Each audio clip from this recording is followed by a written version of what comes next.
What's going on, guys? It's Ricky with Tech Solutions. Sorry for that delay. The OBS system does not tell me that it's recording, so I do apologize if I was just staring blankly for a while. But let's go ahead and do this. If you guys are joining us for the first time, my name is Ricky. We have a group. It's Tech Solutions. Feel free to click the second link down below, and you guys will get a better understanding of what it is that we do. Feel free to browse around our YouTube channel. We have a little bit over 60,000 members within our networking platform. Not subscribers, but our actual networking platform. So if you want to learn how to invest in the stock market, buy and sell cars, real estate, any avenue when it comes down to investing, we are your people. So it's a free networking group. We'd love to be a part of your success. All we ask you to do is share best practices, share mistakes, and effort to promote overall group growth. We do not tell you what to buy, what to sell, or anything of that sort. We are here to guide you in the right direction, but we want to make sure that you're willing to do the work to actually get there. So let's go ahead and get right to it. We're going to be talking about, we come together as a group for our Sunday Stock Talk, and we talk about the top stocks for this upcoming week. We do this on a weekly basis, so make sure that you guys stay subscribed and that you guys like this video if you guys enjoy what it is that we are going to be talking about. Let me go ahead and see what's going on. So I'm going to say what's up to everyone that is joining us live. So I got IMAD, what's going on, man? What's up, Juan? What's up, Anthony? Ryan, but what? What's up, CJ? What's going on, man? XN, MTS, let's do this. So if you, again, to get involved in our community, you just click the second link in the description and it will guide you on over to our free Facebook group. But what's going on, guys? I hope you guys all had an amazing Sunday. It was a pretty busy weekend for myself, but I personally always look forward to the week, obviously because the market opens, and for someone that it's just super exciting, and you'll get the hang of this and you'll get this excitement going. The only way that I can put it is we get excited because every single day, right, every new day, there's new opportunity to take advantage of. And that's why I think I look so much forward to, Mondays, because we kind of get, a new opportunity to make more money, right? But it's only when that opportunity presents itself and when that deal is presented that we choose to take advantage of that opportunity. So, man, some people joining us from the Philippines. What's going on? It's ePlat27. What's going on, man? Andrew, I did not have Bojangles. No, I did not. So sorry about that. But I've been trying to stay away from cans. I've been trying to work out a little bit more, eat a little bit healthier. I went to the grocery store and stuff like that, just trying to stay away from cans as much as possible. But I have had it, I think, once or twice this week. So my roommate's laughing. Hey, but that's a setback. So what's up, G-Man? How you doing, my man? What's going on? What's going on? All right, let's do this. So thank you guys again all for your time. Let's go ahead and start breaking down stocks. I'm going to start sharing my screen so you guys can see exactly what it is that I'm going to be looking at. I'm going to first break down the stocks that I see value in, and they're pretty much the same ones. For those that are joining us that don't necessarily watch all the videos that I upload throughout the week, I'm just going to recap very quickly. And I'm going to talk about my top 5, the ones I'm watching this week, why, and what indicator or what is it called, confirmation I'm waiting for to ensure that it's a good buy. So let's go ahead and do this. Yeah, I'm pumped too. Let's do this. So all right, there we go. So you can see my little box is right there. Boom, boom, boom. Let's do this. So I'm going to open up my watch list. And what do you see here? So let me actually close this very quickly. We're at cenx already. And what do you see here for cenx? So if I go to this 30-minute chart, I'm going to go to a 30-day 1 hour. So let's go ahead and have it load. One of the things that I notice here with cenx is, let me go ahead, and I actually don't like the 30-day chart. There we go. Something that I am noticing is that it is showing a sign of like an ascending downtrend, if that makes sense. And I just noticed it right now on the 30-day. And if you guys see this, it continues to almost make new lows. Do you see this? As it continues to make new lows, it does build this little cup and handle trend, and it is like scalping up, right, as it trends down. And I think that's one of the most important things that I choose to look for. I mean, I never buy at the very bottom. I only buy when cenx is trending up. And if we could focus a little bit closer, just again, I'm going to keep it very simple. You can see that it's almost trying to build this cup. It's starting to consolidate right here around 325 to 350. What I'm going to wait for is the confirmation that it breaks above 350 and that the volume follows. So I'm going to set my alert. Once I get the confirmation that it breaks above 350, I'll feel, a little bit more confident adding more to my position.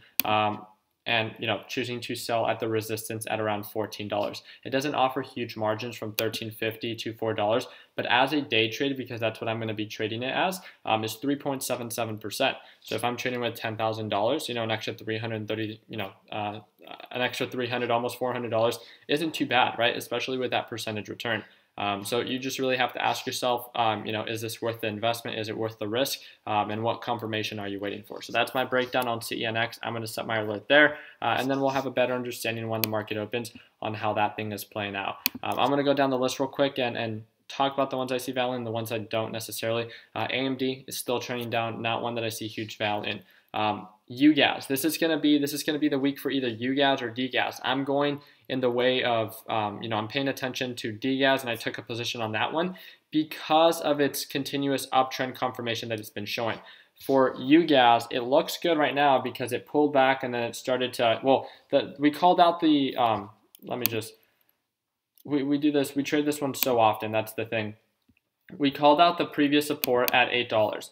And what I mean by that is we just basically looked at previous low points, $8 right there, and then $8 right here. So it went below $8, and if you guys followed us maybe like 1 or 2 weeks ago when we covered this, when it was at $7.60, what did I say? I said, wait for the break above $8. I'm going to wait for the break above $8.50 just to get that full-on confirmation based on the previous bounce of the EMA, and I would feel much more confident to take a position on UGAS as it trends back up, with the resistance overall at about $10 to $11. $11 being the top resistance. It didn't necessarily hit $11. It almost hit $10.50, and then it pulled back. But one of the things that I've been noticing, again, this is my opinion and my observation, is that UGAS on the 180-day chart has been continuously trending down. Do you see that it's been making new lows? It had the support at about $10, it broke that. Had the support at $8, it broke that. And although it tries to hold, it never fully successfully, holds. And with that understanding, let's look at the inverse. This is an inverse ETF. If you're not familiar with that, just Google it and you'll learn a little bit more about it. If you look at the 180-day chart on DGAS, it's been trending up. And if anything, its pattern is pretty horizontal. With that being said, it's very easy for me to identify the low points, about $24, and the high points at $28. And the thing that I've been noticing within the past 30 days is that it's been trying to make new highs. Do you see these past two peaks that it bounces at around $24? It goes a little bit below it, right? But it bounces at around $24 and it makes new highs. It broke to $32. The weird thing is that the season that it's going on right now during winter, it's time for UGAS to do well. But DGAS is the one that's doing well. And again, I don't go based off, what I'm going based off of is the pattern and the pattern that it's showing. And that's how I'm trading it. I'm not going based off the season and what should be happening. I'm actually going based off of, I'm pretty much planning out my trades according to what I'm seeing. So I do understand that it is time for UGAS to start excelling, but it's not showing any pattern of that. So with that being said, that's why I've paid and turned my attention to DGAS, because I see the most value in DGAS and the pattern that it's been showing, especially long term. So you just have to ask yourself, if you would have taken a position within the past like 90 days, anywhere around $24, you would have recovered 10% plus. If you guys do the math with the support that it has at $24 and the resistance that it has at 28, that's 17% potential. So it's done that once, it's done that twice, 3 times, 4 times, 5 times, 6 times, multiple times. And it mostly, it has always recovered based on the past 90 to 100 days. Even looking at it, even 180 days, it has recovered, but it wasn't always at that price point. So what I'm just saying is sometimes it does pull back a little bit further, but based on the 180-day pattern, it has always recovered. Does that mean 100% that it's always going to recover? No, and I want to make sure that you guys understand that, because it's, nothing's 100% in the stock market. Just wanted to cover something that shows, good potential patterns for growth, but as well as, I think a decent pattern that's stable. So yeah, so yeah, I agree. So CJ is saying, January is supposed to be forecast like as a very cold month, which is supposed to be really good for gas, which is UGAS in that perspective. But yeah. Let me go ahead. So DGAS and the one that I covered before, CENX, those are one of the ones that I'm definitely keeping my eyes on. CY, we called out CY, and I called this one out because one of our traders within our group called it out. And the reason why is if you look at this 180-day analysis, it has an ascending uptrend pattern, but there is no confirmation that it's now trending up. It has a previous resistance at around $15. Do you see that? That it peaked out here, peaked out here. So that was a previous resistance, and as it broke above it, it's pulling back, and it's showing some consolidation at around $15, which is good, but there is no overall confirmation that it's actually trending up. So what is it that I'm going to do? I'm going to set my alert when it breaks above 1550, and I can feel much more confident that CY is reversing and trending back up to make, to continue its uptrend pattern. If it doesn't, confirm this 1550 and it continues to trend down, then I don't personally have to worry about it because I have not taken a position. So I will only take a position. Like, I like the pattern overall that CY shows, but again, as an investor, I will only take a position when the stock itself shows signs of potential recovery and growth. Again, I'm here to make money, and I want to put my money into something that's going to grow. And if there's no pattern or no indication of that, and people are just simply talking about it and stuff like that, that's irrelevant to me because there's no actual proof that no indicators or confirmation that it's trending up. So that's why I see potential on CY if it confirms above 1550 and then starts trading above the 180-day EMA. So just wanted to talk about that one. One that I did find pretty interesting this week is JNUG. JNUG has hit pretty low points right around that $14 price point. And if you look at the past almost 2 months, you can see that $14, it has a resistance at $16. So you might want to ask yourself, what's that potential for profit? And that potential is a little bit over 10%. So is that a trade worth taking? Well, what confirmation are you waiting for to take a position? So the last times that it's dropped below $15, but then once it does break above, it tends to do pretty well. Not always 100%. Again, nothing's 100%, but I'm going to set my alert when it breaks above 15, bouncing from the $14 price point, breaking up to 15, and the potential to hit 16. Obviously, I'm giving up some potential for profit there, but at least I'm getting a confirmation, so I'm going to feel much more confident with my trade that JNUG is showing signs of potential to trend back up. Overall, I can cut my losses if it goes below 1450, so I have a 50% stop loss, or 50-cent stop loss, or however tight it is that you want to have it. And then my overall ideal sell point will be near $16. So I wanted to talk about that one very quickly. And there was one that I don't always cover that I did want to talk about. So OCLR, do you see that consolidation that it's having around $7? I would set your alerts if it breaks above 750 for the potential for this thing to go up to $8, which is its previous support. Or set your alert if this one goes below 650 because the potential for it to bounce at around $6, which is its old support where it previously bounced at. So yeah, let's go ahead and do that. Boom, boom, boom. UWT. So again, I'm just talking about my whole thought process that every time that I talk about maybe a position that I'm about to take, this is kind of what I think about before I actually take a position. So I want to make sure that it makes sense. So I hope that me sharing my thought process can guide in the right direction. I do want to call this one out as well. This is one that one of our traders called out. And the reason that I see potential in this one is it's showing signs of growth. And it has an ascending uptrend pattern. We can see the low points, the high points, where it usually pulls back to, and that's why I have my alert set here. When it breaks below around 2150, I'll feel a little bit more confident that I'm buying in at a low point as it's trending up. So just wanted to break that one down. GoPro, again, a bunch of consolidation at 850, and that's why I've been day trading it all last week. A bunch of consolidation around 850 to 870. Didn't really hit highs of 880 at all, but the really cool thing about what it's been showing is, as it hits lows of 850, I'm able to buy in and then sell close to 860, 865 and stuff like that. And it doesn't offer huge potential for profit, but if I'm trading with $5,000 or $6,000, it's an extra $100 or $120 depending on what it is that I'm able to lock in. So that's why I just thought it would be something good to call out. Overall, if you guys do see the pattern, do you see how it's kind of peaking out and the EMA line is starting to show somewhat of a little hill or a peak? So with that being said, this might be an indicator that it might actually start trending back down if there is no confirmation that it breaks above 850, 880. So that's why I have my alert set there.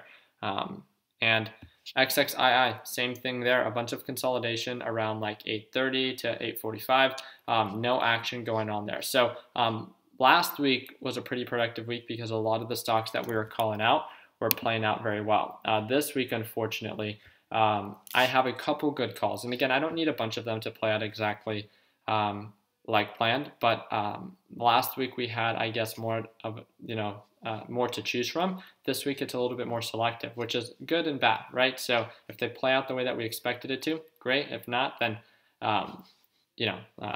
then we might not have something to trade. But again, I'm not here to force a trade. So if you guys want me to, so I'm going to start breaking down a couple stocks that you guys want me to, break down for you. If you guys want me to break down a stock that you guys see value in, feel free to share it where it says say something. But you guys have to put in where your support is and where your resistance is. I want to make sure that you guys did your own DD before asking me to, break down the stock for you. I like that. So G-Man is saying, yeah, man, I'm focusing on 3 stocks a week. So I love that you're being a little bit more micro-focused. Why overwhelm yourself with so many different stocks throughout the week? Why not just focus on, more of a selective and good quality picks? So I really appreciate that for you to share. Yes. Okay. So thank you, Danny, for calling that one out. I'm pretty sure you guys could see his message right there. So CVS to buy AET, finance by BAC, bring insurance. Okay. Yeah. So I think if you guys are part of the TechBot Solutions group chat, you guys are, you guys should have seen it, and it's also all over our free Facebook group and stuff like that. All the news of like CVS and the potential buyout and stuff like that for like 69 million, I believe, if I'm not mistaken. So feel free to check that out because there's a lot of news that can act as a catalyst to drive those prices up. So we'll be covering that in the morning, and I'm sure that Mr. Ferris Bueller or Mr. Ferris is going to be talking about that because RAD is one of his top stocks. But that's more of Rite Aid, so we'll have to see how that plays out. All right, some of them passed by too quick. Okay, so BZUN.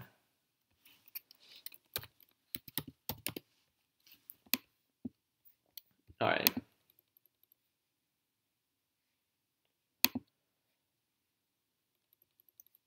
Okay, don't really like that.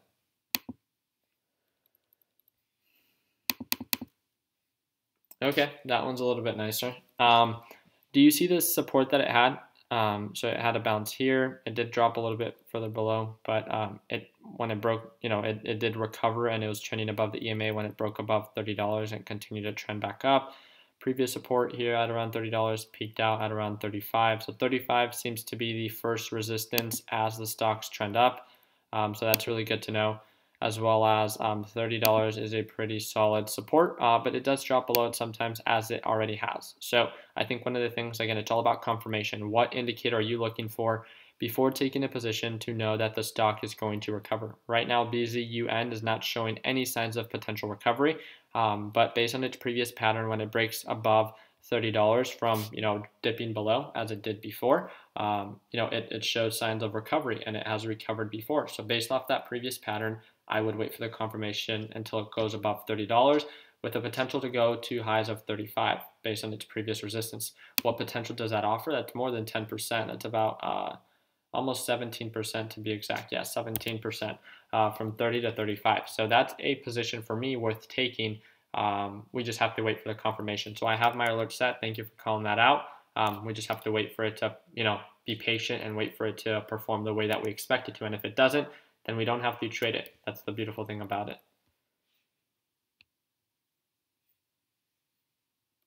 All right, I'm going to go. Okay, so what was that? CPB. CPB. So if you guys want to break these down with me, that would be ideal. So on this 180-day chart, so we could see a support at around $45. It is showing signs of a previous support at around $50. You see that bounce there, the consolidation that it had here, and then it broke below it. And ever since then, $50 has acted as a resistance. Do you see how it's kind of peaking out?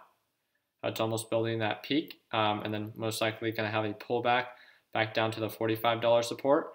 Based on that previous pattern or indication, it has not broken above it. So with that being said, I would set my alerts. If it breaks above 50, make sure that you give it time to consolidate to make sure that it's not still a resistance, that it's validated it as a support. So what I mean by that is when the stock goes up, hits highs of like 51 or 52, comes back down and bounces at 50 and then trends back up. That's when it's a support, not when it does this, peaks out and still pulls back. It could have just passed $50, but then it still pulls back down right under it. So I'm also going to set my alert when it goes below 46.50, giving me a better understanding that it's back at that $45 support or trending back to that $45 support, which based on its previous patterns, as you can see right here, a lot of consolidation at 45, and a lot of potential to go back up to 50, so about 10%. So that's huge. So thank you again for calling that one out. So RAD, all right, let's do that one.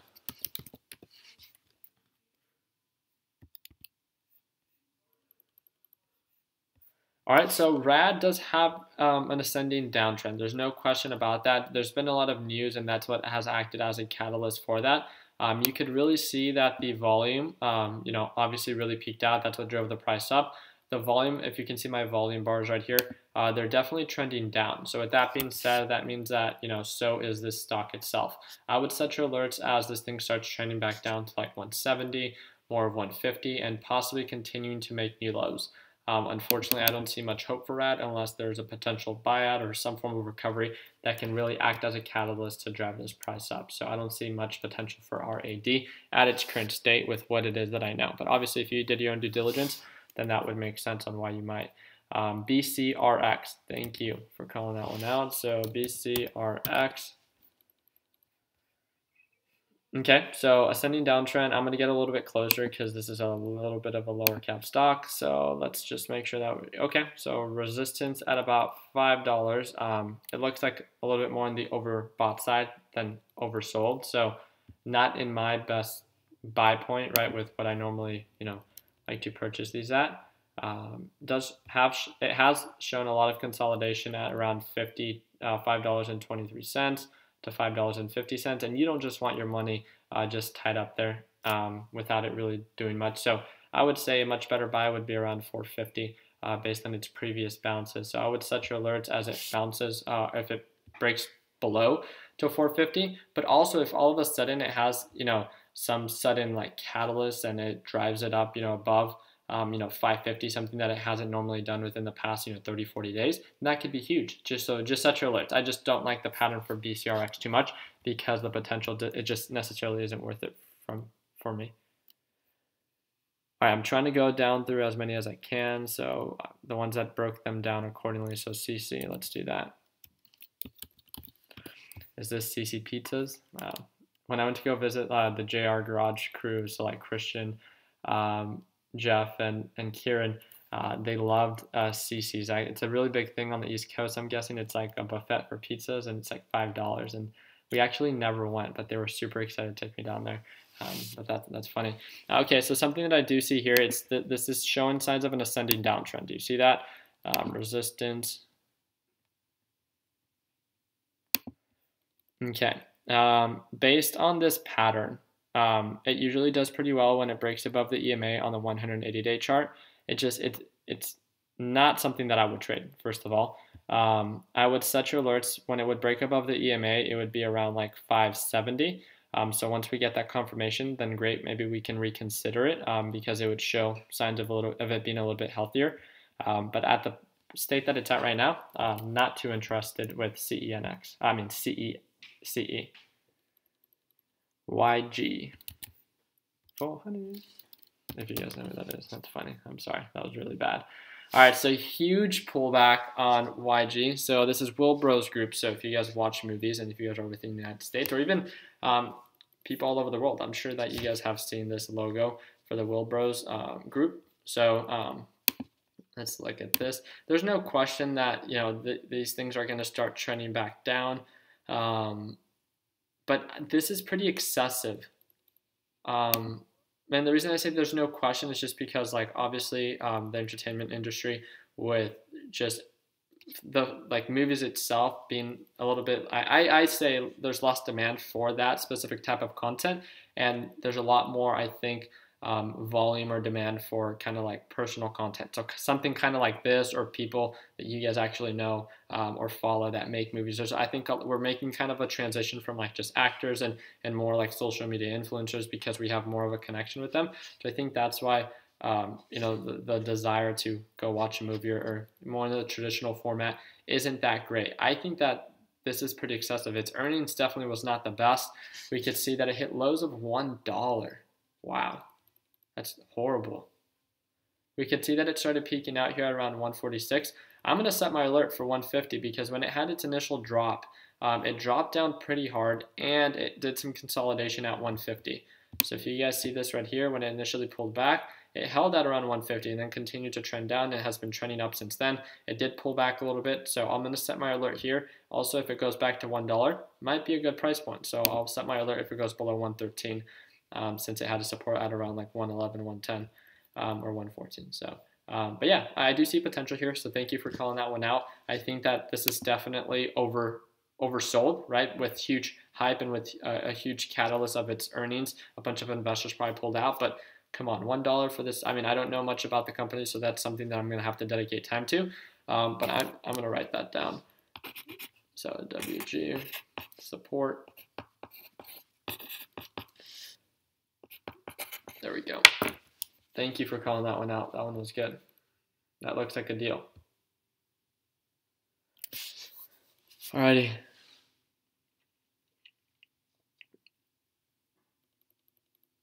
Okay, so we got Kenny Rivera saying, look at the 3-year chart. I could only imagine.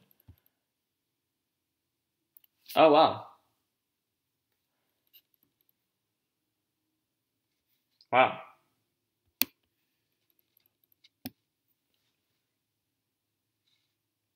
Okay, so it definitely bounced at a previous low. I like that. I would still like to wait for the confirmation, and Kenny, you can answer this for me.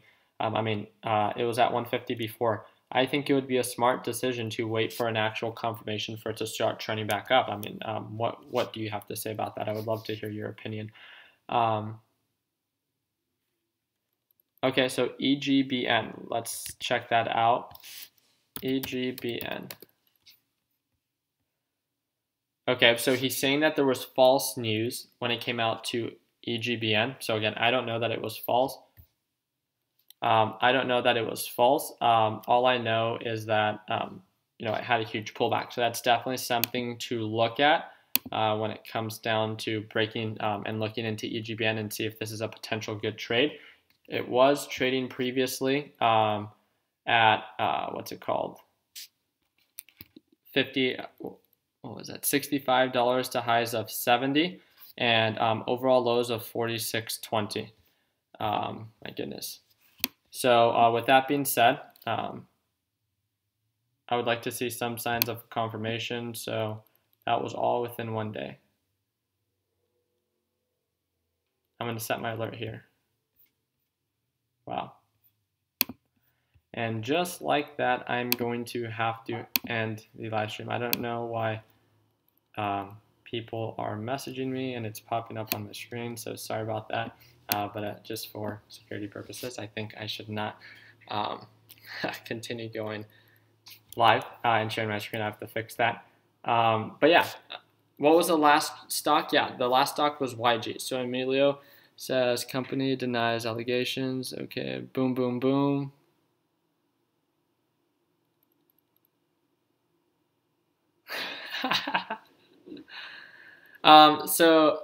Sarter, you told me to take a look at AMD. I already did cover AMD, and I said that it's still showing signs of a consistent downtrend, so not a lot of signs of recovery. It is at a really low point on the 180-day chart, but there's no confirmation of it trending up. So it is good. It does look like a good deal, but realistically, it's not showing any signs of potential recovery. So yeah, so I'm at